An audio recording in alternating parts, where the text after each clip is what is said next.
Parce que simplement, ce sont des gens qui ont été positionnés par l'impérialisme. Donc, si vous travaillez pour l'impérialisme, vous ne pouvez pas entendre d'autres oreilles une autre version de ce qu'on vous dit d'implanter. Parce que le terrorisme, quand vous voyez dans sa forme expansive, d'installation durable, c'est les pays du Sahel et la Somalie, certains pays du Moyen-Orient, qui sont les véritables foyers. Quand vous regardez les autres pays qui ont connu les actes terroristes, là, ce sont des attentats spontanés.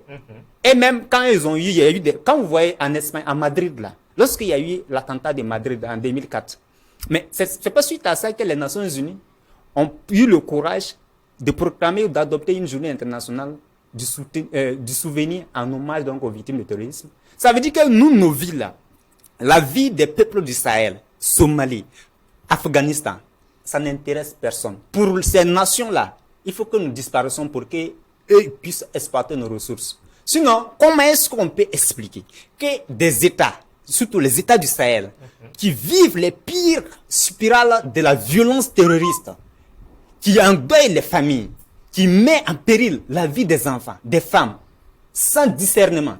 Et aujourd'hui, il n'y a aucune mobilisation qui est en vue pour même prévenir le terrorisme à l'échelle mondiale. Mais aujourd'hui, quand on programme une telle journée-là, c'est simplement une moquerie internationale. C'est un mensonge qu'on est en train de fabriquer. Sinon, c'est loin de cela d'être une réalité, d'aller vraiment lutter contre le terrorisme. Mais lorsqu'on parle de journée, je termine pour dire, lorsqu'on parle de journée internationale, du souvenir en hommage aux victimes des terroristes, on veut simplement nous faire quoi? C'est à la limite légitimer même le terrorisme au niveau mondial. Sinon, comment est-ce qu'on peut dire, on proclame une journée pour dire aux gens de se souvenir de nos morts? Au Burkina Faso, nous sommes dans un élan de lutte farouche contre le terrorisme. Mais comment est-ce qu'on veut que nous nous souvenons de nos morts? Quand ça va arriver, c'est le peuple qui détermine l'opportunité de les faire. Au Burkina, avec le capitaine Ibrahim Traoré. Le capitaine Ibrahim Traoré. Au Burkina, si on doit quand même trouver une journée, est-ce que ça ne sera pas le 15 pour quand même marquer une halte et réfléchir sur comment sortir du phénomène? Non, moi simplement je dirais que c'est le peuple qui va déterminer. Il faut partir sur de bonnes bases.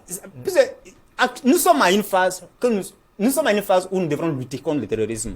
Nous ne sommes pas là pour pleurer nos morts. Nos morts, c'est vrai que des gens ont perdu la vie. Nous allons nous incliner devant la mémoire pour cette lutte-là. Mais nous devrons être d'accord et être convaincus de quelque chose. Que toutes ces nations qui se sont bâties, c'est dans la sueur et le sang. Et dans la sueur et le sang, nous n'avons pas à pleurer. Donc, une journée en souvenir à la mémoire de nos morts, je ne pense pas que ça c'est opportun. On peut respecter, on peut avoir une halte pour avoir une pensée pieuse à la mémoire de nos vaillants FDS, nos vaillantes populations qui véritablement se sont battus pour libérer ces pays-là. On peut avoir cela. Mais quand l'opportunité sera jugée, je pense que c'est l'autorité et le peuple burkinabé qui en décidera. Qui en décidera. Alors,